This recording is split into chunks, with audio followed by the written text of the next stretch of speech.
Shalom bien-aimés, shalom frères et sœurs, que la paix, la grâce et la communion du Saint-Esprit soient votre partage.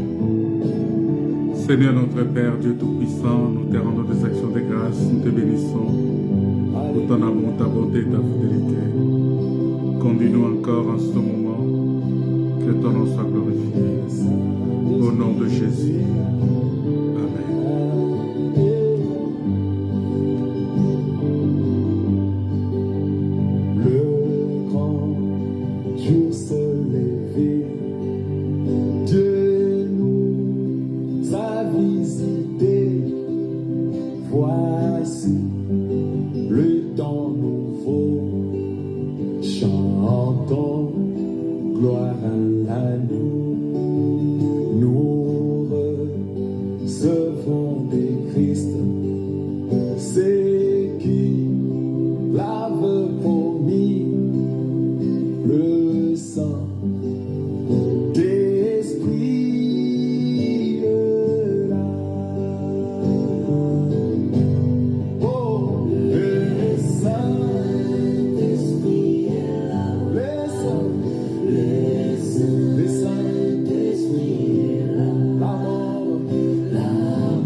Pour son amour, sa bonté, sa fidélité.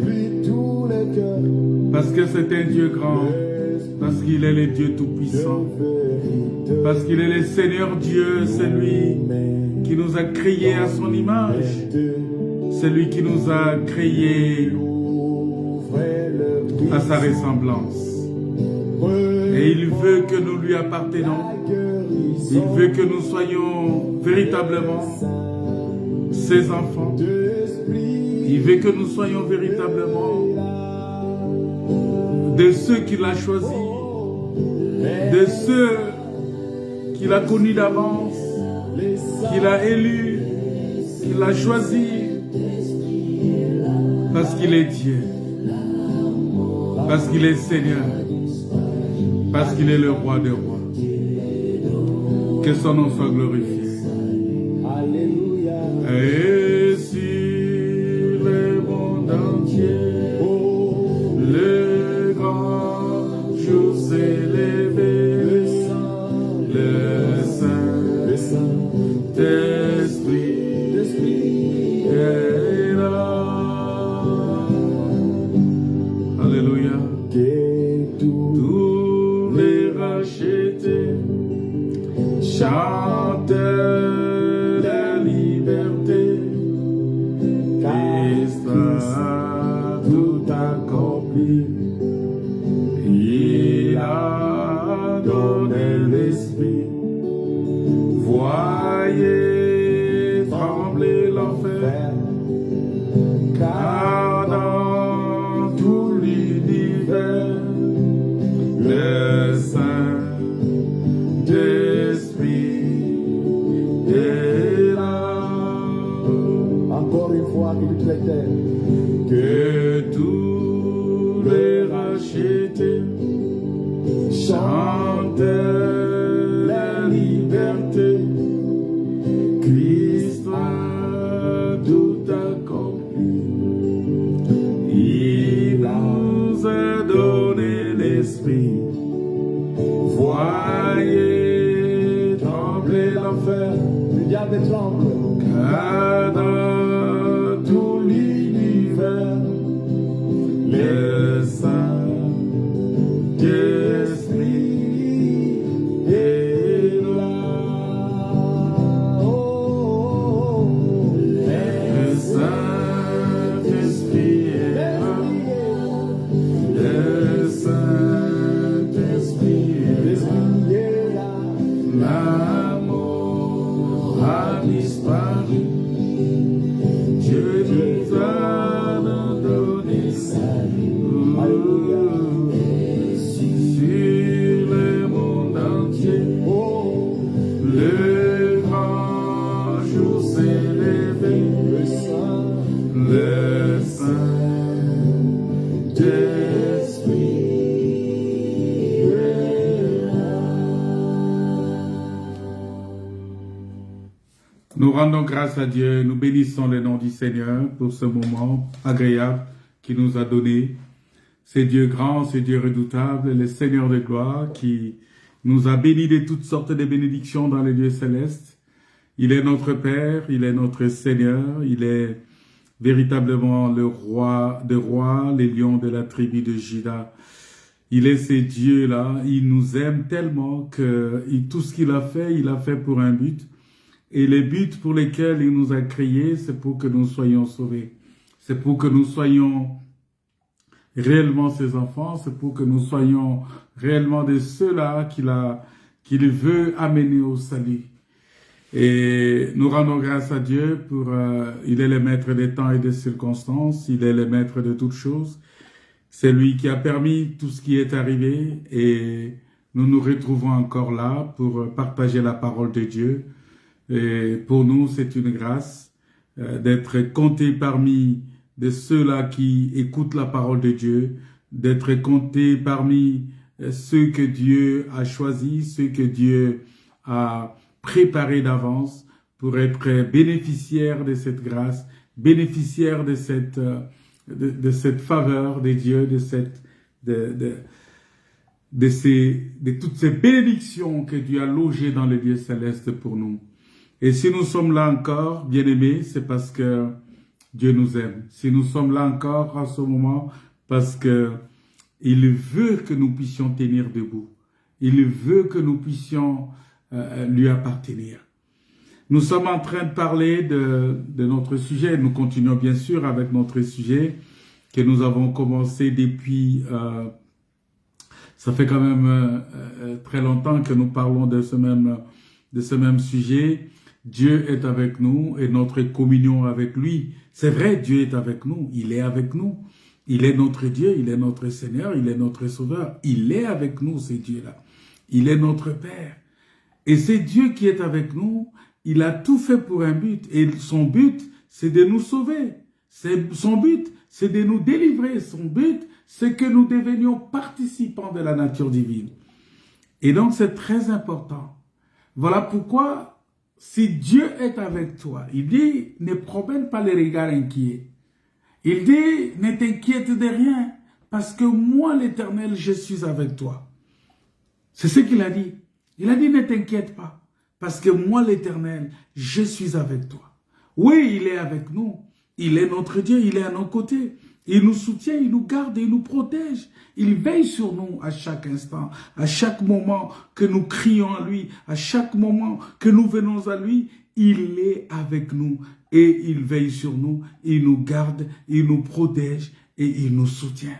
Alléluia. Voilà pourquoi, bien-aimé dans le Seigneur, il est très important lorsque tu réalises que Dieu est avec toi, lorsque tu réalises que Dieu est à tes côtés, lorsque tu réalises que Dieu est ton soutien, lorsque tu réalises que Dieu est ton créateur, lorsque tu réalises que Dieu est ton Seigneur, qu'il est ton sauveur, lorsque tu réalises cela. C'est quelque chose de fort, c'est quelque chose de puissant, c'est quelque chose de grand, c'est quelque chose de redoutable. Parce qu'il est ton Dieu, parce qu'il est ton Seigneur, parce qu'il est ton sauveur.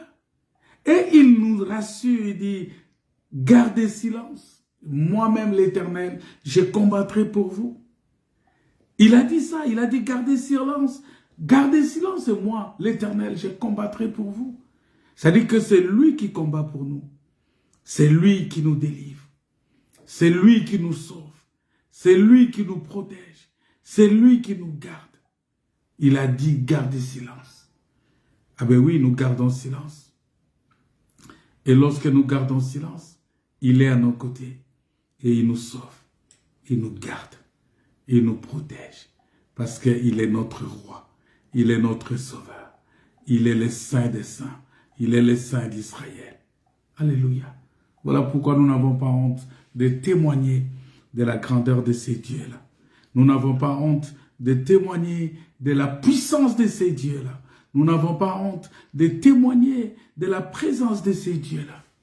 C'est Dieu qui est le Dieu puissant. C'est Dieu qui est le Dieu redoutable. C'est Dieu que nous appelons qu'il est le Seigneur et Sauveur. Il est notre Seigneur. Il est notre Sauveur. Il est le roi des rois, c'est Dieu-là. Nous le bénissons pour son amour. Nous le bénissons pour sa grandeur. Nous le bénissons pour tout ce qu'il fait pour nous. C'est Dieu-là. Que son nom soit glorifié. Alors nous allons prendre notre Bible. Nous allons prendre la parole de Dieu que nous allons lire ce matin, que nous allons partager ce matin dans le livre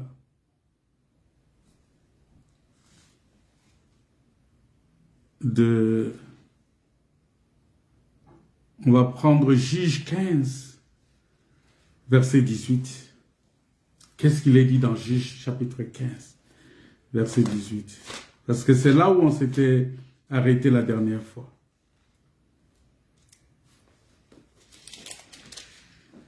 Juge chapitre 15, verset 18, la Bible dit ceci. Il dit, pressé par la soif, il invoqua l'Éternel et dit, c'est toi qui as permis par la main de ton serviteur cette grande délivrance.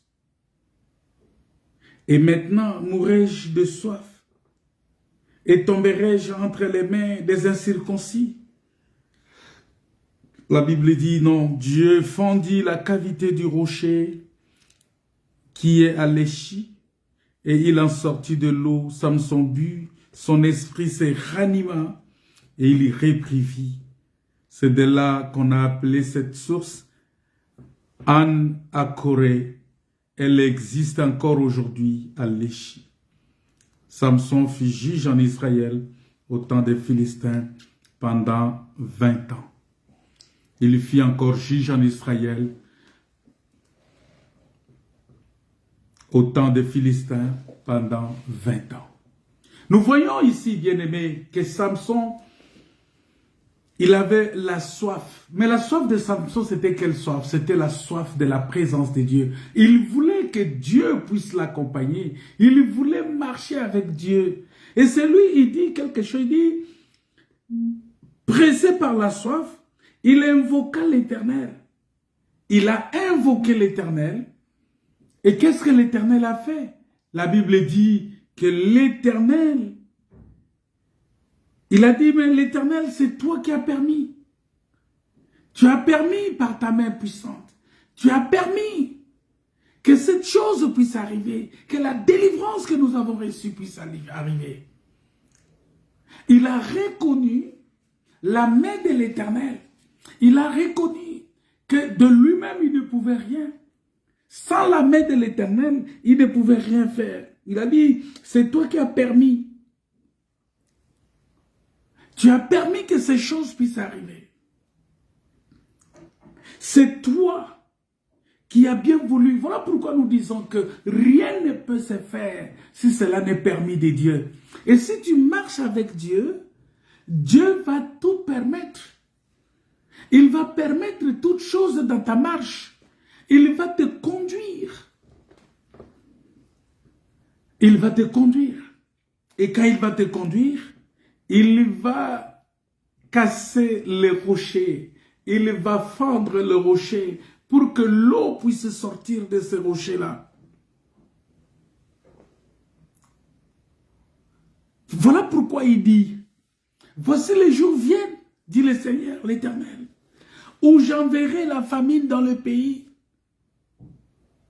Non pas la disette du pain et de la soif de l'eau, mais la faim et la soif d'entendre les paroles de l'Éternel.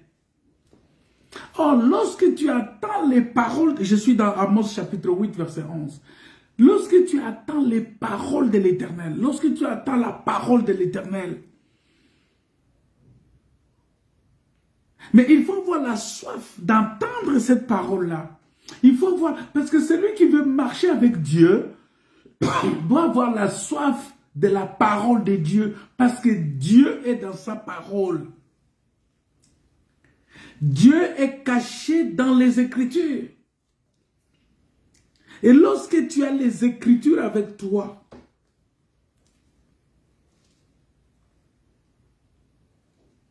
il faut ouvrir ces Écritures-là.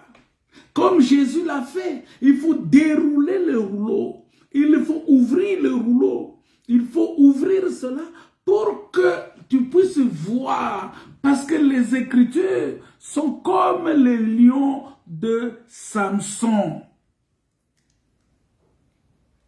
Les Écritures sont comme les lions là de Samson qui gardent le miel en lui. Lorsqu'on voit le lion, on a peur. Lorsqu'on voit le lion rougit dans la colère. Lorsqu'on voit le lion, on ne peut pas s'hasarder à approcher. Des fois, on a peur d'approcher ces lions-là. On se dit, ah, si je m'approche, il va me dévorer. Il va me faire du mal. Voilà pourquoi il y a des gens aujourd'hui, des prédicateurs. Quand ils donnent les Écritures, ils n'ont pas le temps d'expliquer ces Écritures-là. Pourquoi? Parce que ils ne peuvent pas s'hasarder de rentrer, d'affronter ces Écritures-là parce qu'ils ont, c'est chaud. Regardez, tu tombes sur la généalogie, on te dit Jésus-Christ, fils de Dieu, Jésus-Christ, fils de David, fils d'Abraham. C'est quoi ça? On cite la généalogie, mais il faut avoir les yeux pour voir que dans la généalogie de Jésus, il y a le chiffre 5. Le chiffre 5, c'est le chiffre de la grâce. Dans la généalogie de Jésus, je vois qu'il y a 5 femmes qui sont là. Mais si tu regardes la vie de ces femmes-là, ce sont des femmes qui ont trouvé grâce. Ce sont des femmes qui n'ont pas mérité. Ce sont des femmes qui ne pouvaient pas être comptées. Et vous savez qu'en Israël, on ne compte pas les femmes. Mais ici, on vient compter les femmes. Pourquoi? C'est parce qu'ils ont trouvé grâce. Et puisqu'ils ont trouvé grâce, nous voyons que ce garçon ici de Jésus, il est venu avec la grâce. Vous voyez? C'est-à-dire que tu peux expliquer beaucoup de choses. Mais il faut que tu reçoives celui qui a la capacité d'ouvrir ces livres-là et de rompre le sceau.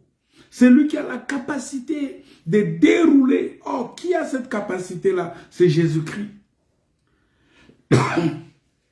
Voilà pourquoi c'est lui qui désire la parole. C'est lui qui a les Écritures avec lui.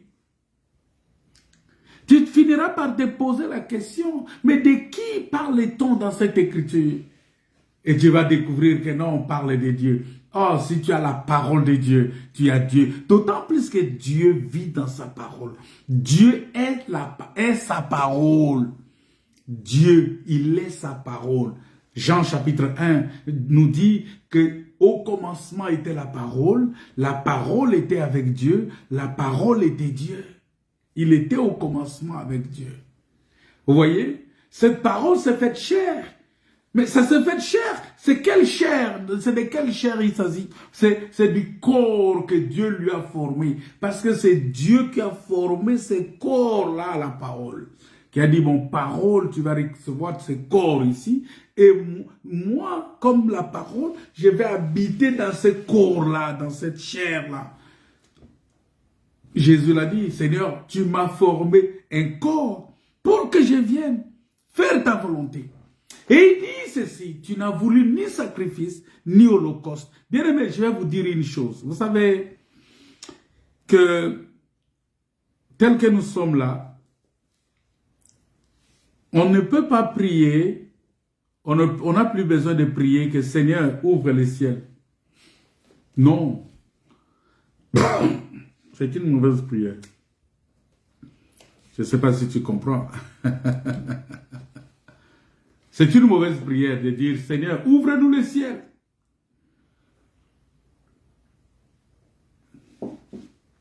Parce que le ciel est déjà ouvert. Regardez, le ciel est ouvert lorsque les offrandes, les dîmes ont été amenées dans la maison du trésor. On va prendre Malachie chapitre 3 verset 10. Ce texte-là, beaucoup de gens aiment ça. Les prédicateurs qui enseignent sur la dîme, qui aiment souvent récolter des dîmes chez les fidèles pour manger, ils ne pensent pas à distribuer cette dîme-là aux orphelins et aux veuves. Hein? Ils aiment seulement prendre et manger eux-mêmes. Ils disent, oh non, c'est pour les lévites. Il faut porter aussi les vêtements des sacrificateurs. C'est pour les sacrificateurs. C'était seulement donné aux sacrificateurs, oui. Donner aux sacrificateurs, mais tu ne peux pas expliquer aux gens que nous sommes aujourd'hui un royaume des sacrificateurs, que nous sommes tous devenus des sacrificateurs. Ça veut dire que tout l'argent qui rentre dans la caisse des offrandes, des dîmes, des consorts, doit servir à tout le monde. Ce n'est pas spécialement pour les pasteurs, pour les prédicateurs, mais c'est pour tout le monde. Ça, c'est la parole de Dieu. Je n'ai pas le temps de rentrer dedans pour expliquer ça, mais je pourrais parler de ça un autre jour. Mais Malachie 3, verset 10, dit ceci. Je vais parler d'autre chose. Je ne vais pas toucher ce que vous aimez trop là. Ce n'est pas ce que je vais toucher aujourd'hui. Il dit, apportez à la maison du trésor toutes les dîmes, afin qu'il y ait de la nourriture dans ma maison. Mettez-moi de sorte à l'épreuve. Ici, Dieu demande d'être mis à l'épreuve, dit l'Éternel des armées. Et vous verrez si je n'ouvre pas pour vous les écluses des cieux. Et si je ne répands pas sur vous la bénédiction en abondance. Ici, Dieu dit ceci. Il dit, apportez à la maison du trésor toutes les dîmes, toutes les offrandes, toutes les dîmes, tout ce que vous avez comme offrande, comme dîme, comme sacrifice, apportez-les pour qu'il y ait de la nourriture dans ma maison. C'est-à-dire, il veut avoir la nourriture dans sa maison. La maison de Dieu veut avoir de la nourriture. Mais pour qu'il y ait la nourriture, apportez toutes les offrandes, toutes les dîmes, tout ce que vous avez là dans ma maison pour qu'il y ait de la nourriture. Maintenant, il continue, il dit, mettez-moi de la sorte à l'épreuve, dit l'Éternel des armées. C'est-à-dire ici, il demande qu'on puisse le mettre à l'épreuve. La mise à l'épreuve de l'Éternel ici, bien-aimé, ce n'est pas l'argent que nous apportons dans la maison, non. La mise à l'épreuve de Dieu ici, il veut être mis en épreuve. C'est-à-dire, la mise en épreuve de Dieu, c'est quoi? La mise en épreuve de Dieu, c'est jeter le pain dans l'eau, afin de récupérer ça. La mise à l'épreuve de Dieu, c'est que Dieu descende du ciel, il quitte le ciel, il descend sur la terre. C'est ça, il est mis en épreuve. La mise en épreuve de Dieu, c'est accepter d'être arrêté par les hommes qu'il a créés. La mise à l'épreuve de Dieu, c'est accepter de participer à la mort, d'aller à la mort, d'aller à la croix. La mise à l'épreuve, il était mis en épreuve. Mais mis en épreuve par quelle offrande? Par l'offrande qu'on a amenée dans la maison du trésor. C'est-à-dire que la maison du trésor, qui est le corps de Christ, a reçu une offrande. La maison du trésor, qui est la maison de Dieu, qui est le temple de Dieu. Parce que ici, Dieu sait qu'il ne va plus habiter dans le temple fait de mes d'hommes. Il va habiter dans la maison du trésor, dans sa propre maison. Et puisqu'il va habiter dans sa propre maison, il faut qu'on apporte l'offrande. Et vous comprendrez que Jésus-Christ, il est le résumé, il est la somme de toutes les offrandes. Parce que Christ a accompli ce que ces offrandes représentaient pour Dieu.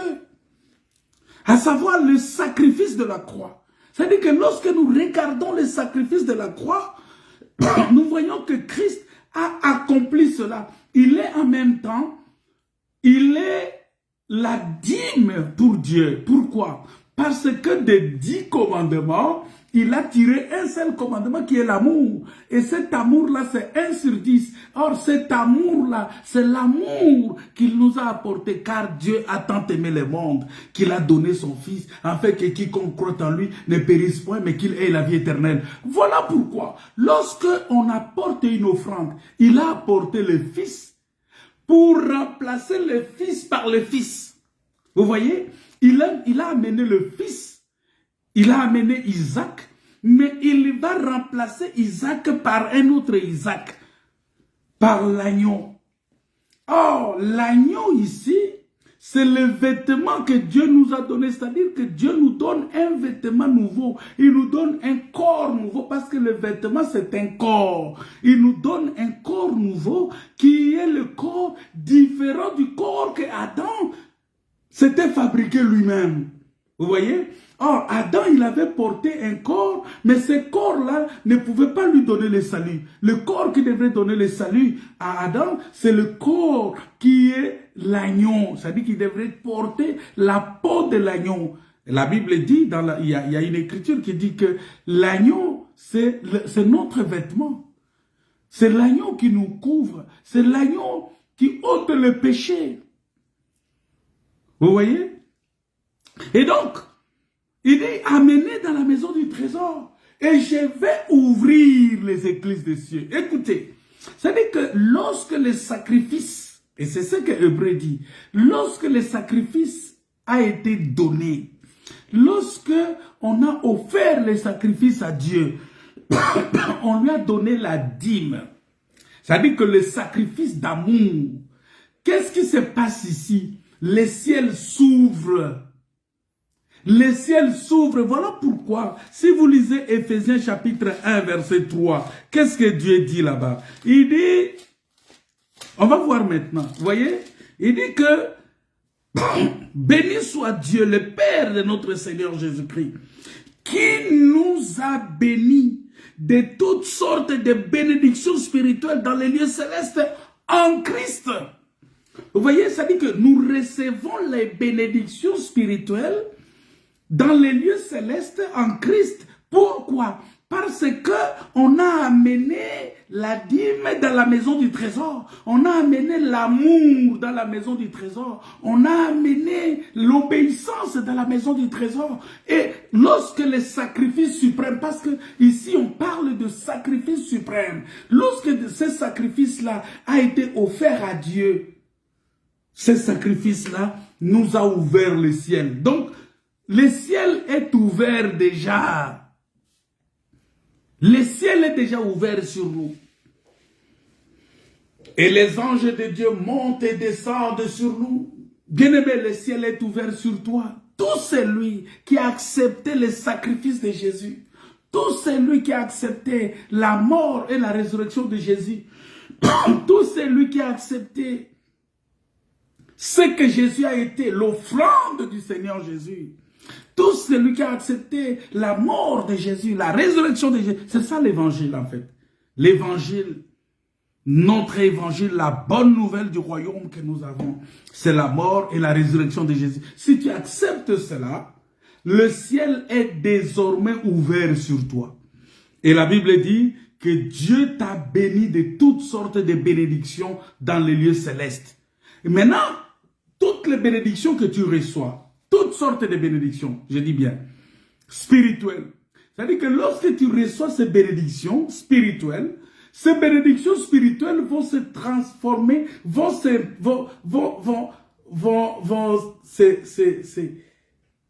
se faire sentir aussi dans ta vie chrétienne, dans ta vie physique. Toutes sortes de bénédictions là que tu as reçues, que nous avons reçues, nous allons les vivre aussi dans notre chair, dans notre âme, dans notre esprit. Toutes ces bénédictions là, nous allons les vivre. Et quand tu vas vivre ces bénédictions-là, c'est en ce moment-là que tu vas rendre grâce à Dieu. Tu vas prendre de cette bénédiction-là, tu vas rendre grâce à Dieu. Tu vas dire, Seigneur, merci parce que tu m'as béni. Vous voyez, les offrandes que nous donnons aujourd'hui, c'est parce que nous voulons dire merci à Dieu qui nous a bénis de toutes sortes de bénédictions. C'est ça. Parce que nous sommes déjà bénis par Dieu. Par le sacrifice, en acceptant le sacrifice de la croix, en acceptant l'offrande de Jésus, en acceptant la mort et la résurrection de Jésus, nous sommes bénis de toutes sortes de bénédictions. Voilà pourquoi lorsque vous prêchez aux gens que donner vous sera donné, hein, donc c'est quand on donne qu'on est béni. Attention, et quelqu'un qui donne, et il attend, il ne reçoit rien. Qu'est-ce que tu vas lui dire après? Oh non, bon, c'est Dieu. Hein? Non, tu lui as donné la parole de Dieu qui doit s'accomplir dans sa vie. Tu donnes la parole de Dieu qui doit s'accomplir dans sa vie. Alors, c'est pourquoi il y a beaucoup de gens qui confondent des choses. Vous savez, quand on prie pour les malades, nous imposerons les mains aux malades et les malades seront guéris. On impose les mains à quelqu'un qui est malade. Nous, on croit qu'il est guéri. D'accord? Mais si la personne meurt, ça ne veut pas dire que Dieu ne nous a pas exaucés. Il faut qu'on sorte ça de nos têtes. Ça ne veut pas dire que Dieu ne nous a pas exaucés. Non. Il y a plusieurs sortes de salut. Il y a le salut physique, il y a la guérison, le salut physique, mais il y a aussi le salut spirituel. C'est-à-dire, peut-être que notre prière était déjà pour la guérison spirituelle de cette personne, pour que cette personne-là reçoive Jésus, pour que cette personne-là accepte la parole, pour que cette personne-là soit délivrée dans son âme, afin que lorsqu'il va mourir, qu'il aille voir Dieu, pour que le ciel soit désormais ouvert sur lui. Voilà pourquoi tout ce qui est matériel, il faut pas vraiment, ne pensez pas que le matériel est éternel. Le matériel est temporaire. Que ce soit ta santé physique là, c'est temporaire. Tu peux aujourd'hui être en bonne santé, mais demain tu peux tomber malade. On va prier pour toi. La prière peut venir juste retarder les jours de ta mort. Mais ça ne veut pas dire que tu ne mourras pas. Même Lazare que Jésus a ressuscité, mais il est mort par après. Jésus l'a ressuscité. Jésus a ressuscité Lazare, mais Lazare est mort par après. Ça ne veut pas dire que Dieu n'avait pas exaucé Jésus. Dieu avait exaucé Jésus, il l'a ressuscité pour que les gens croient. Vous voyez? Ce miracle a été opéré pour que les gens croient. Mais après, Lazare est mort. Ça voudrait dire tout simplement que Dieu est capable de te retarder. C'est comme il a retardé la vie d'Ézéchias. Il a dit, bon Ézéchias, tu vas faire encore autant d'années. Vous voyez? Parce que tu t'es retourné vers moi, tu vas faire encore autant d'années. Mais ça ne veut pas dire qu'il ne devrait plus mourir. Donc pour vous dire tout simplement que les bénédictions, ce que vous appelez bénédictions là, ça dit que tu as l'argent, tu as les véhicules, tu as des maisons, tout ça c'est temporaire. Ce sont des choses qui passent. Ce sont des choses qui ont une fin. Mais un enfant de Dieu doit reconnaître que le ciel est désormais ouvert sur lui. Le ciel est ouvert sur toi. Tu as le ciel sur toi, bien-aimé. Et quand tu as le ciel ouvert sur toi, le ciel n'est plus à ouvrir parce qu'il a été ouvert par les sacrifices de Jésus sur la croix. J'aimerais que tu retiennes ça. Et que quand tu pries, tu dis, Seigneur, merci de m'avoir ouvert le ciel.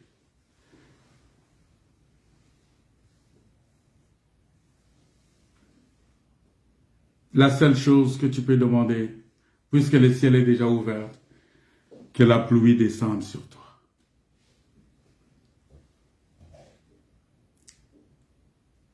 Oui. Regardez, Dieu a dit quelque chose aux enfants d'Israël. Il leur a dit dans Deutéronome chapitre 6, je pense, verset 10, il a dit quelque chose de très important. Je ne sais pas si je vais retrouver ça. Il dit, l'Éternel ton Dieu te fera entrer dans le pays qu'il a juré à tes pères, à Abraham, à Isaac et à Jacob, de te donner. Tu posséderas des grandes et de bonnes villes que tu n'as point bâties. Vous voyez? C'est-à-dire ces villes-là, ce n'est pas toi qui as bâti la ville. Des maisons qui sont pleines de toutes sortes de biens. Vous voyez? C'est-à-dire que l'Éternel te donnera. Mais il te donnera à quelle occasion? Lorsque tu acceptes la mort et la résurrection de Jésus, l'Éternel te donne ces biens-là. Il faut seulement que tu prennes possession de ces choses. Ce que je vous enseigne là, c'est la foi. C'est-à-dire que tu as déjà ces choses-là. Tu as déjà la bénédiction de Dieu. Mais rentre en possession. Ne sois pas comme les espions qui ont eu peur d'entrer. Sois comme Caleb, sois comme Josué, qui ont dit, nous entrerons, nous prendrons possession de ces pays-là. Parce qu'ils étaient convaincus que Dieu leur avait donné ça. Vous voyez? Ils étaient convaincus. Il dit, des maisons qui sont pleines de toutes sortes de biens et que tu n'as point remplies. Des citernes creusées que tu n'as point creusées. Des vignes et des oliviers que tu n'as point plantés. Lorsque tu mangeras et tu te rassasieras, garde-toi d'oublier l'Éternel qui t'a fait sortir du pays d'Égypte, de la maison de servitude. Tu craindras l'Éternel. Tu craindras l'Éternel ton Dieu. Tu le serviras. Tu le serviras lui seul.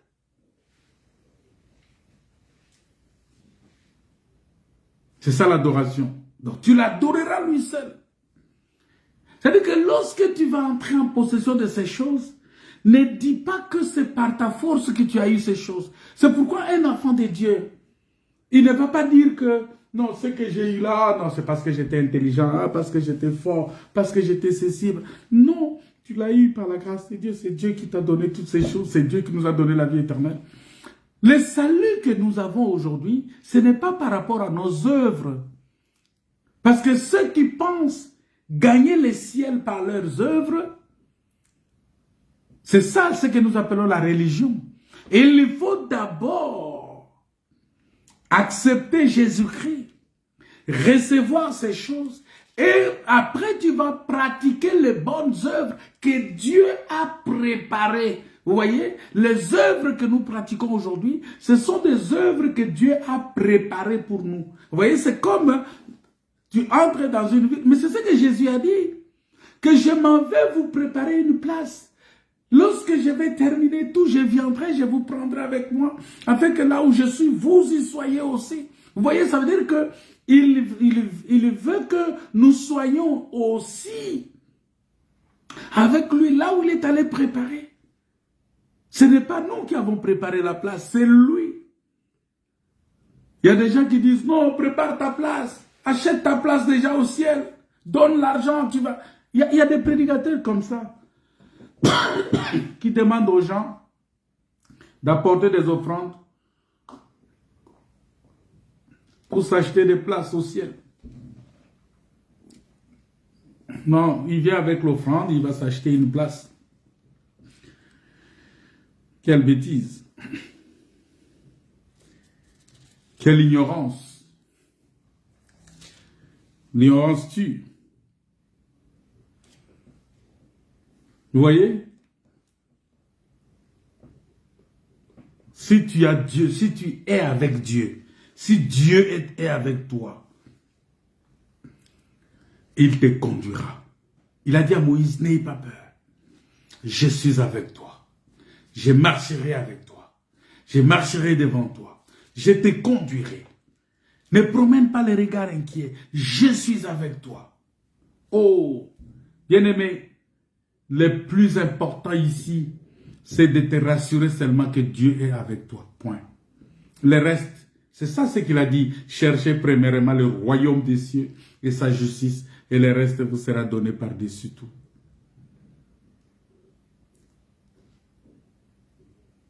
C'est-à-dire reconnaître que c'est l'Éternel qui fait toutes ces choses.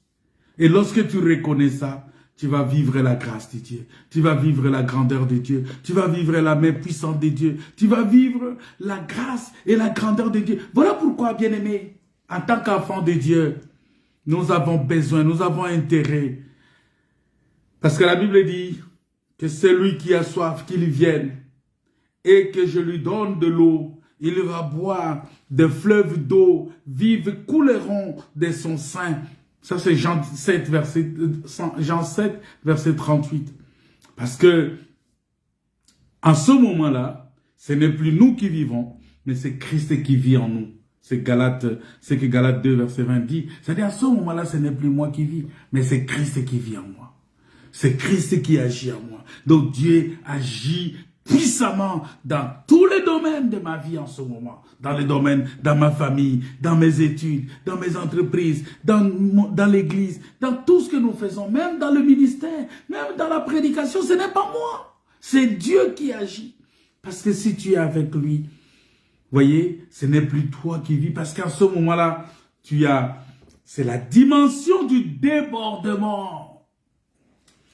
C'est la dimension que j'avais dit autrefois. C'est-à-dire que nous sommes de plus en plus immergés dans sa volonté. Nous sommes de plus en plus plongés dans sa présence. C'est-à-dire que lorsque nous marchons, vous voyez, c'est-à-dire que vous voyez, il y a des moments où quand tu marches et tu dis, ah mais il y a quelqu'un à côté. Il y a quelqu'un. C'est-à-dire, il y a une peur qui te prend, mais c'est une peur rassurante. C'est-à-dire une peur, hein, comme si quelqu'un devrait apparaître, comme si... Vous voyez, c'est comme quand tu traverses une zone compliquée, qu'on appelle théoriquement la vallée de l'ombre de la mort. C'est-à-dire, tu traverses une zone de turbulence, tu traverses une zone où c'est calme, il n'y a personne qui est là, et tu es seul, tu traverses, tu te dis, mais... Tu regardes derrière, tu regardes devant, tu regardes à gauche, à droite, tu regardes et tu marches, tu cours vite. C'est comme ça que nous devons faire. C'est-à-dire que nous marchons, nous avons hâte que Jésus vienne. Et nous marchons maintenant à ce moment-là sous sa protection. C'est-à-dire, nous savons qu'il y a sa protection et nous sommes rassurés de sa protection. Parce que je sais, quand je regarde en haut, il est là. Quand je regarde en bas, il est là. Quand je regarde à droite, il est là. Quand je regarde à gauche, il est là. Quand je regarde derrière, c'est comme ça qu'il a marché avec Israël, vous savez. La Bible dit derrière, il était... Mais quand on parle de campement, il était au milieu. Israël a campé tout autour. Et ce campement-là, c'était Dieu lui-même. Parce que chaque enfant d'Israël, chaque enfant de Jacob, expliquait la vie de Jésus-Christ. Le Seigneur permettra que nous puissions parler de ces 12 fils. On va voir que dans chaque fils, il y a Jésus. Vous voyez, ça dit que Israël, en tant que peuple, était entouré de Jésus. Jésus l'a entouré, Jésus était au milieu. La Bible dit même que lorsque Israël marchait, quand la nuée se lève pour que Israël marche, Dieu était devant par la colonne de feu, il était derrière par la colonne de nuée, c'est-à-dire qu'il assurait la garde. C'est-à-dire s'il y a une attaque par derrière, Dieu il bloque ça. Quand il y a une attaque par devant, il bloque ça. Il est les 4 êtres vivants. Il a les 4 faces. Et avec ces 4 faces-là, il voit de tous côtés. Et rien ne peut te toucher parce qu'il est ton Dieu, il est ton Père, il est ton Créateur, c'est Dieu-là. Ça, c'est la dimension de débordement. Ça, c'est la dimension où la parole devient vivante et agissante. Ça, c'est la dimension où tu vois que tu es de plus en plus plongé, débordé. Tu es dans la dimension du débordement. Tu ouindouilles ma tête et ma coupe déborde. Tu ouindouilles ma tête et ma coupe déborde. C'est-à-dire que des fleuves d'eau vive coulent maintenant dans mon sein. À ce moment-là, ce n'est plus moi qui vis, mais c'est Christ qui vit en moi. Alléluia. Parce que Dieu est dans toute sa puissance. Toute sa puissance agit dans ma vie. Sa puissance agit dans ma famille. Sa puissance agit dans mes études, dans mon travail, dans mes entreprises. Sa puissance agit dans notre assemblée. Sa puissance agit dans mon ministère. En ce moment-là, cette dimension de débordement montre que la soif de Dieu ouvre la voie à des dimensions toujours plus profondes de sa présence. C'est ce que nous avons vu autrefois, que la profondeur appelle la profondeur. Et c'est là où nous disons que la présence de Dieu ne se manifeste pas seulement sur ce que Dieu donne. Et ne se focalise pas non plus sur ce que Dieu fait. Parce que la véritable présence de Dieu, la véritable soif de Dieu, c'est dans le cœur. C'est-à-dire, c'est ce que Dieu est pour nous. C'est-à-dire, tu atteins une dimension, pas de ce que Dieu fait. Mais tu atteins une dimension de ce que Dieu est. Ce n'est pas simplement la dimension de ce que Dieu te donne. Ce n'est pas simplement la dimension de ce que Dieu fait dans ta vie. Il te guérit, il te délivre, il te bénit, il te fait des choses. Non, ce n'est pas cette dimension-là. Tu dois dépasser. Tu dois atteindre la dimension de ce que Dieu est pour toi. Il est ton Dieu, ton Créateur. C'est-à-dire que tu y es à son image, tu y es à sa ressemblance. Tu y es. C'est-à-dire que tu es dans les désirs profonds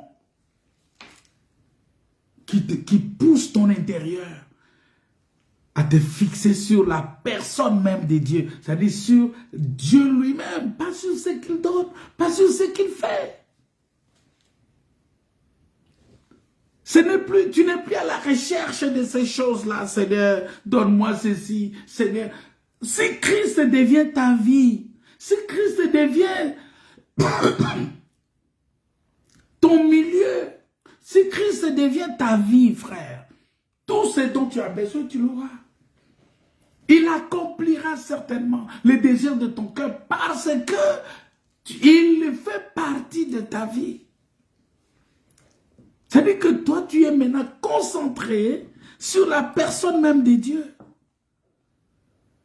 Et ton aspiration maintenant, c'est que cette personne divine se manifeste pleinement dans ta vie. C'est-à-dire que ta vie soit la manifestation de Christ. C'est-à-dire que quand on te voit, on voit Christ. Qu'on t'appelle chrétien, qu'on te dise, ah celui-là, il vit la vie de Dieu sur la terre. Même si les gens peuvent dire, oh non, sur la terre, il n'y a pas de saint. Moi, je suis saint. Les gens peuvent dire, oh non, sur la terre, je suis un enfant de Dieu. C'est-à-dire, moi, je suis convaincu. Mais c'est ça, c'est cette nature-là. C'est parce que tu es rassuré. Tu es rassuré. Vous savez pourquoi? Parce que, vous savez, originellement, lorsque Dieu a créé l'homme, il a créé l'homme à son image. Il a créé l'homme à sa ressemblance. Ça veut dire quoi?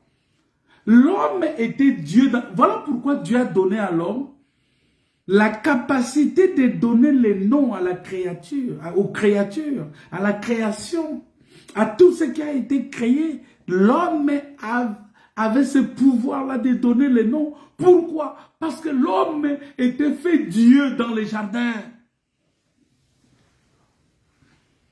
L'homme était fait Dieu dans les jardins. L'homme, Dieu l'a créé Dieu dans les jardins. Parce qu'il était l'image de Dieu, la ressemblance de Dieu. C'est-à-dire que quand on le voit, on voit la ressemblance. Mais regardez quand on dit, tu es semblable à tel. Tu ressembles à tel. Ça veut dire quoi? Tu es là. C'est-à-dire quand on te voit, on voit cette personne-là. Et donc, moi, je suis semblable à Dieu. C'est-à-dire que quand on me voit, on voit Dieu. Quand on te voit, on voit Dieu, mon frère. Est-ce que tu sais ça? Tout simplement parce que Dieu est en toi. Dieu est avec toi. Voilà pourquoi il a dit, mais faisons l'homme à notre image, selon notre ressemblance. Et regardez, Dieu va créer toutes choses. Il va créer les jardins d'Éden. Il va planter. Dieu avait déjà tout planté. Et la Bible dit que l'eau sortait de l'Éden, se divisait en 4 bras pour arroser les jardins. C'est-à-dire, il y avait toutes les plantes, il y avait tous les arbres dans les jardins, il y avait tout.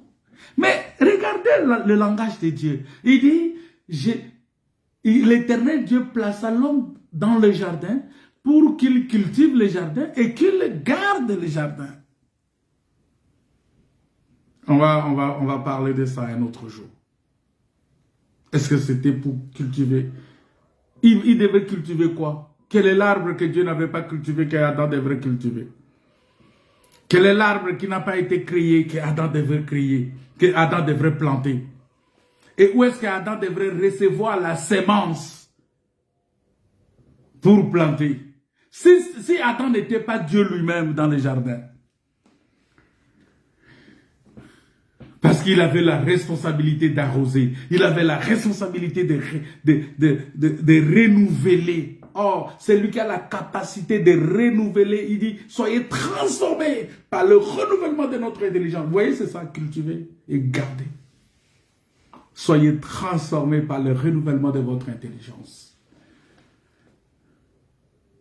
Ah, j'aime la parole de Dieu. La Bible, elle est très... Il y a trop de profondeur dedans. Tout simplement parce que Adam était l'image et la ressemblance de Dieu. C'est-à-dire qu'Adam était à un niveau, il ne pouvait plus se contenter de ce que Dieu fait parce que pour lui, c'était ce que Dieu est pour lui. Parce qu'il était la manifestation. Il était...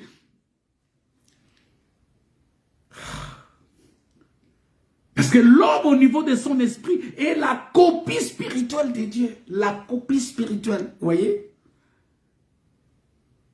C'est-à-dire que Dieu qui est là, est représenté sur la terre. Alléluia. Je suis la copie spirituelle de Dieu. Tu es la copie spirituelle de Dieu. Parce que tu portes en toi l'empreinte de Dieu, l'empreinte de la divinité. Mais c'est ce qu'il a dit. Il a mis dans leur cœur la pensée de l'éternité. C'est-à-dire que dans mon cœur, il y a la pensée de l'éternité. Et je comprends que mon corps ici est temporaire. Et c'est pour un temps que Dieu m'a donné ce corps. Et que ce corps ici doit être détruit à un certain moment pour que je vive éternellement. Voilà pourquoi, moi je parlerai de ça peut-être un autre jour. Il y a des gens, il faut comprendre le langage de la parole de Dieu.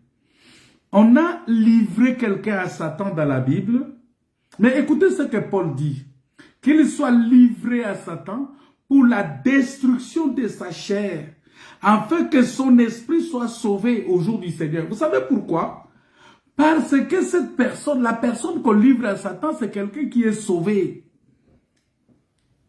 Mais puisque son corps veut le traîner dans le péché, son corps veut le traîner dans le mal, il faut qu'on détruise ce corps-là par la livraison à Satan. C'est-à-dire, regardez, quand on livre quelqu'un à Satan, c'est pour que son corps soit détruit. Ce n'est pas son esprit. Son esprit ne sera pas touché. Mais c'est son corps. C'est comme Job. Satan a touché son corps, a touché ses biens. Mais il ne pouvait pas toucher Job, parce qu'en réalité, dans l'homme, c'est l'esprit. Il ne pouvait pas, parce que Dieu, l'esprit de l'homme, est la copie spirituelle de Dieu. Alléluia. Ça porte l'empreinte de Dieu, l'empreinte de la divinité. C'est-à-dire que quand tu es dans la divinité, quand tu es au ciel, quand tu es dans la présence de Dieu, tu es très à l'aise. C'est pourquoi un enfant de Dieu, quand il s'agit de la parole de Dieu, il doit être très à l'aise. Un enfant de Dieu n'a pas peur d'un enseignement. Un enfant de Dieu n'a pas peur de vie de prière. Un enfant de Dieu n'a pas peur de jeûne. Un enfant de Dieu n'a pas peur de délivrance. Un enfant de Dieu, non, il n'a pas peur de ces choses. Parce que dans les affaires de Dieu, il doit se sentir très à l'aise. C'est comme un poisson dans l'eau. C'est comme un poisson dans l'eau. C'est-à-dire il est dans son milieu naturel. Et l'homme a été créé pour vivre dans la présence de Dieu. C'est-à-dire la présence de Dieu doit être le milieu naturel de l'homme.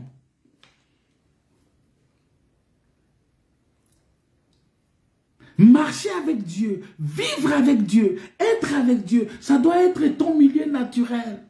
Là où la parole de Dieu est annoncée, c'est ton milieu naturel. Voilà pourquoi ça m'étonne. Comment les gens peuvent fuir les cultes? La parole de Dieu est en train d'être enseignée, mais tu vas voir les gens, ils fuient, ils ne viennent pas, ils ne veulent pas écouter la parole, ils ne veulent pas, même pour la prière, ils ne viennent pas. Il faut les supplier. Non, frère, quand tu parles à quelqu'un, tu l'invites à venir écouter la parole. Tu sens qu'il est réticent parce que la parole n'est pas son milieu naturel. Ce n'est pas son milieu. Tu dois comprendre qu'il y a des gens qui ne sont pas, que leur milieu naturel, ce n'est pas la parole de Dieu. Leur milieu naturel, c'est le monde. Leur milieu naturel, c'est le péché. Leur milieu naturel, c'est le débit de boissons. Lorsqu'il s'agit d'aller boire, ils vont aller vite. Lorsqu'il s'agit d'aller dans une fête, oh non, il y a un anniversaire ici. Il est le premier à être là. Il va bien s'habiller, il va, même sous la pluie, il va aller. Ah, il y a une fête de mariage. Il va chercher à faire de beaux habits pour aller. Mais pour venir à l'église, écouter, pour venir au culte dans l'assemblée, écouter la parole de Dieu, ce n'est pas son milieu naturel. C'est-à-dire, même quand il vient, il est toujours pressé pour partir. Il regarde l'heure, il dit, ah mais non, mais le pasteur là aussi, il parle trop, il a trop parlé, il a exagéré. Parce que ce n'est pas son milieu naturel. Ce n'est pas son milieu naturel. Il va dire, non, pasteur, tu as exagéré, tu parles trop. Mais s'il va dans une cérémonie de mariage, ou dans une cérémonie d'anniversaire, ou dans une fête quelconque, ça peut durer autant que ça peut durer, il sera là. Il est là. Il est content. Il voit les gens en train de danser, hein, les ndombolo, les danses comme ça, la zumba, je ne sais pas si on appelle ça zumba, danser le rock, danser ces choses, les tangos, tout ça. Il est très content, il est là, il est content, il ne voudra même pas partir. Dans un concert du monde, il est tranquille, c'est son milieu. C'est-à-dire que lorsque le musicien va arrêter, il est, ah, mais pourquoi il a arrêté? Mais dans l'enseignement comme ça, dans le culte, pour écouter la parole de Dieu, il va regarder l'heure. Oh, mais ça fait 2 heures de temps de culte. Pour lui, il trouve ça comme si c'était toute une éternité. Tout simplement parce que la parole n'est pas son milieu naturel. Il n'est pas fait pour ça. Pour qu'il y arrive, il faut qu'il soit transformé dans le renouvellement de son intelligence. Soyez transformés par le renouvellement de l'intelligence. Ça dit qu'il faut qu'il soit cultivé. Il faut qu'il soit cultivé. Ça dit qu'on puisse labourer encore et s'aimer en lui. Qu'il soit transformé par le renouvellement de l'intelligence. Bien-aimé dans le Seigneur, l'homme a été créé pour vivre dans la présence de Dieu. L'homme doit être à son aise uniquement lorsqu'il demeure en Dieu, lorsqu'il est dans la parole. Hier, je parlais avec les frères ici, on partageait la parole. On a commencé une étude biblique là, on partageait. Mais un frère m'a dit, le frère Alex m'a dit, mais non, mais pasteur, il n'y a pas moyen de partir, qu'est-ce qu'on fait? Mais c'est comme si on peut dormir ici. J'ai dit, mais voilà, ça dit qu'il faut que nous arrivions à cette étape-là de la soif, de désirer la parole, d'aimer la parole, parce que c'est ça notre milieu. C'est ça notre milieu. Bon, il arrive souvent que face à certaines réalités de la vie, l'âme de l'homme commence à ressentir un vide. Et du coup, l'esprit peut percevoir que Dieu est là, mais sans que la manifestation de sa présence soit réellement sentie. À ce moment-là, l'homme sait que Dieu habite en lui, mais il ne perçoit plus cette communion vivante. Et vous allez voir, pour un enfant de Dieu, lorsque tu commences à ressentir ces choses-là, tu vas sentir qu'en toi, l'esprit va commencer à soupirer après Dieu. Tu vas voir que ton esprit va commencer à chercher Dieu avec intensité. Ton esprit va commencer à rechercher Dieu. Parce qu'en ce moment-là, tu vas sentir le besoin de chercher Dieu. Et la Bible dit, vous me chercherez, je me laisserai trouver par vous. Si vous me cherchez de tout votre cœur. Vous voyez, ça dit, vous cherchez Dieu de tout votre cœur. Parce que quand tu sens un refroidissement, un enfant de Dieu qui a son milieu naturel la parole de Dieu, qui a son milieu naturel le Saint-Esprit, qui a son milieu naturel la maison du trésor, vous allez voir que le culte commence à 14h30, 14h il est déjà là. Il a besoin que la parole vienne vite. Le culte du soir, comme ça, commence à 18h30, mais à 18h30 heure de France, mais à 18h il est déjà là.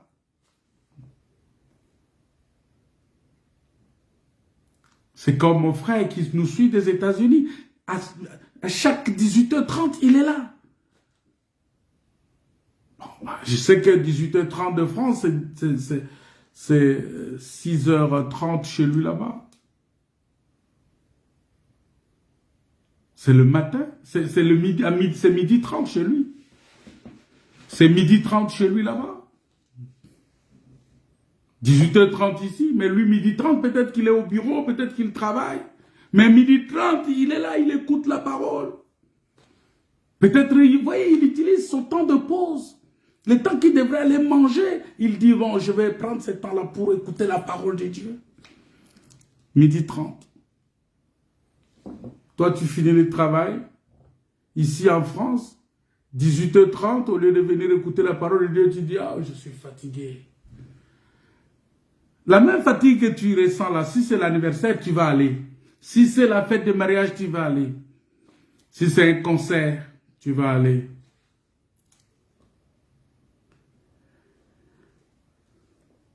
Bien-aimé, la soif de la parole de Dieu, c'est le langage de l'homme intérieur. Ce n'est pas ses corps. Parce que la Bible dit, la chair est faible, mais l'esprit est bien disposé. Parce que la chair,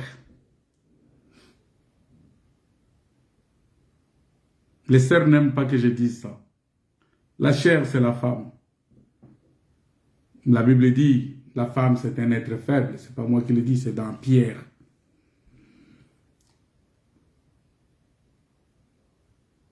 C'est pourquoi vous avez vu que la femme de Job avait demandé à Job d'insulter Dieu, de maudire Dieu. Mais ce n'était pas sa femme physique, mais c'était sa chair. Parce qu'à un certain moment, la chair peut t'amener à faire des choses contraires qui irritent Dieu. Mais il faut que ton esprit prenne le dessus, que ton esprit domine, que ton esprit dise non. L'homme ne vivra pas de pain seulement, mais de toute parole qui sort de la bouche de Dieu. Vous voyez? Parce que ton milieu naturel, c'est la parole de Dieu. Il faut être comme la biche. Parce que dans Psaume 42,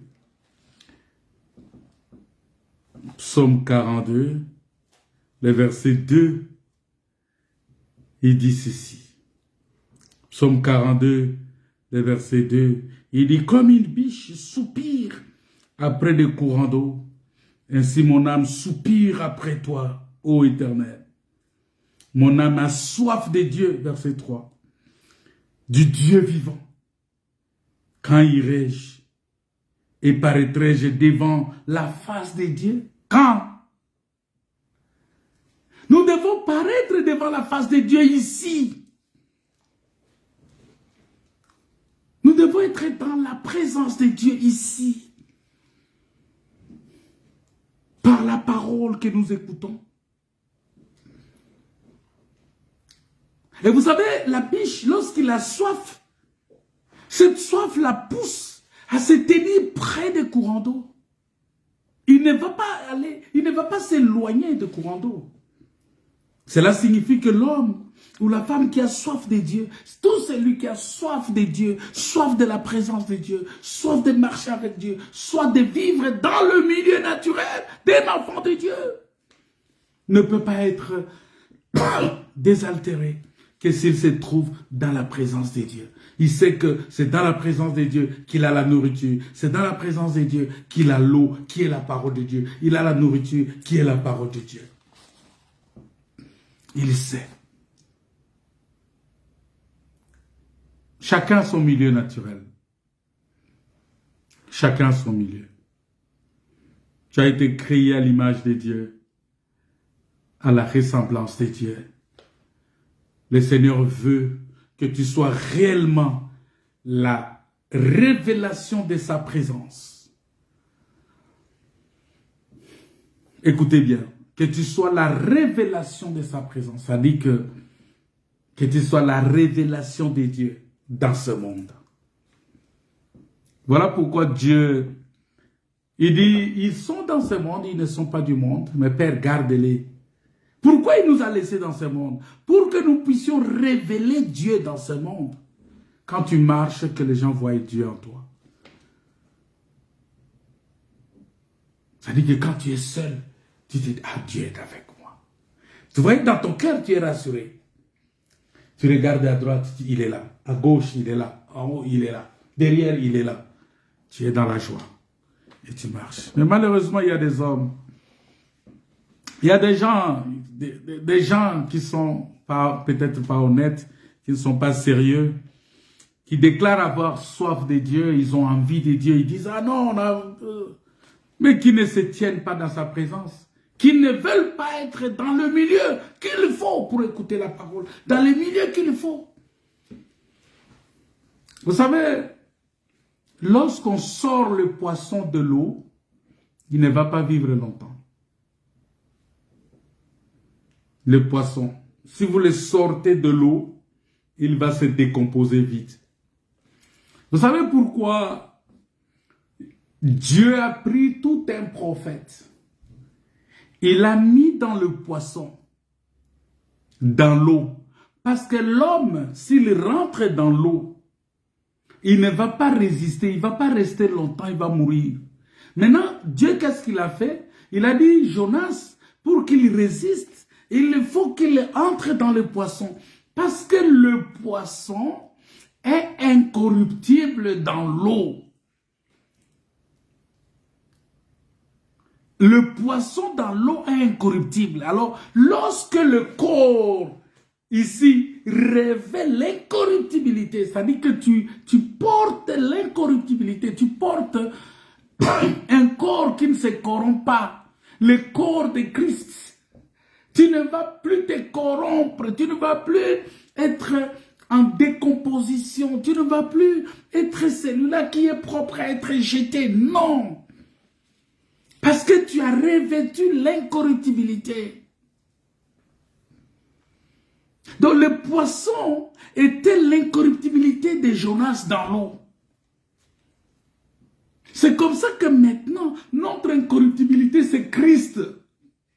La parole, l'évangile éternel, l'évangile sans compromis, l'évangile pur, l'évangile sans tache, le corps sans péché. C'est ça, ce corps-là, incorruptible. Le corps, le pain sans levain, c'est ce corps-là dans lequel nous devons entrer. C'est-à-dire que lorsque nous vivons dans ce corps-là, nous sommes incorruptibles, nous devenons incorruptibles.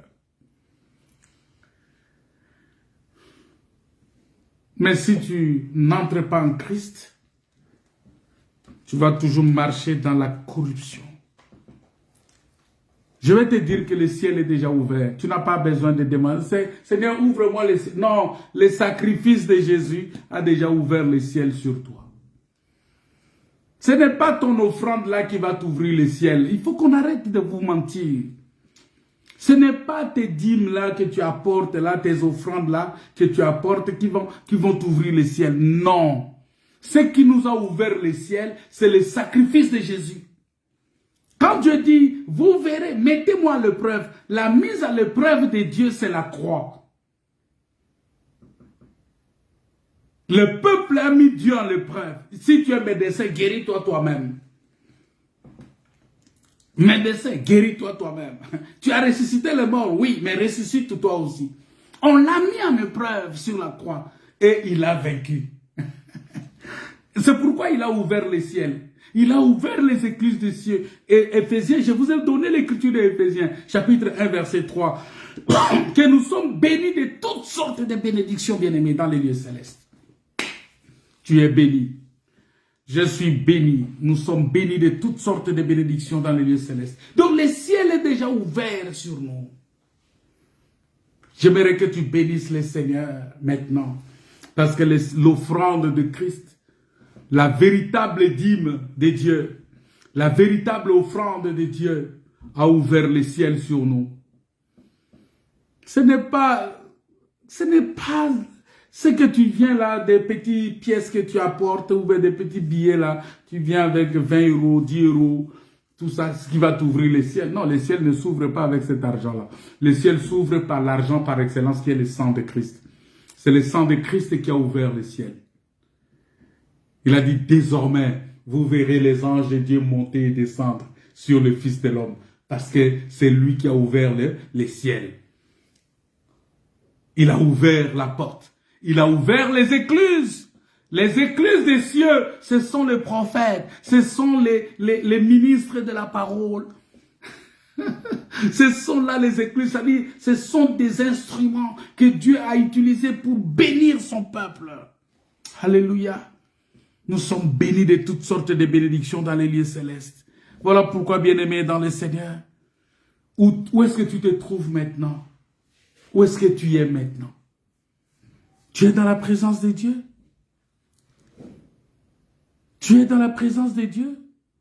Où est-ce que tu es positionné maintenant? Parce que la biche, quand il a soif, il se positionne à côté de courant d'eau. Il se positionne là. Il cherche ce milieu-là. Mais où es-tu? Où est-ce que tu te trouves maintenant? Parce que, frère, c'est uniquement dans la présence de Dieu que tu peux étancher cette soif-là. Il faut retenir une vérité importante.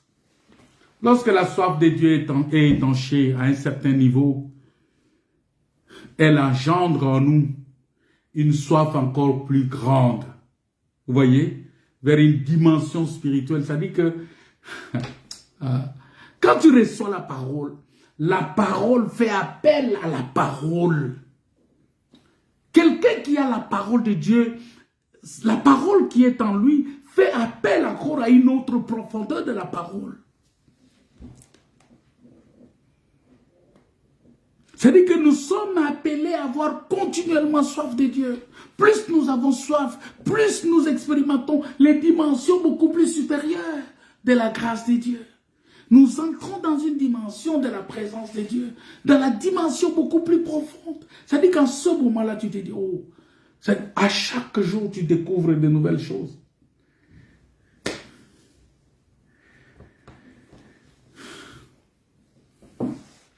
Ici, la biche ne soupire pas après une autre biche, mais après les courants d'eau. Parce qu'elle sait que l'eau, c'est la vie.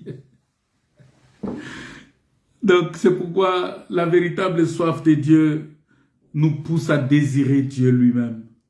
Et non les choses futiles, non les choses de ce monde. Non ce qui est sans valeur, non ce qui ne donne pas la vie. Non, nous devons soupirer auprès de Dieu. Nous devons éviter les distractions, les choses secondaires. Nous devons éviter toutes ces choses-là. Et demeurer dans la présence de Dieu. Que Dieu vous bénisse. Que Dieu vous comble de sa grâce. Que Dieu vous soutienne abondamment parce qu'il est le Dieu Tout-Puissant.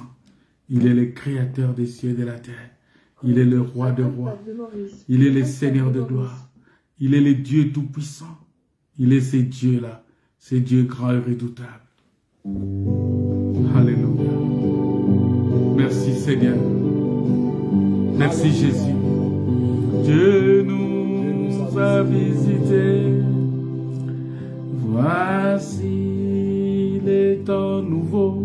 Oh, chante gloire à l'agneau. Nous recevons de Christ. Alléluia.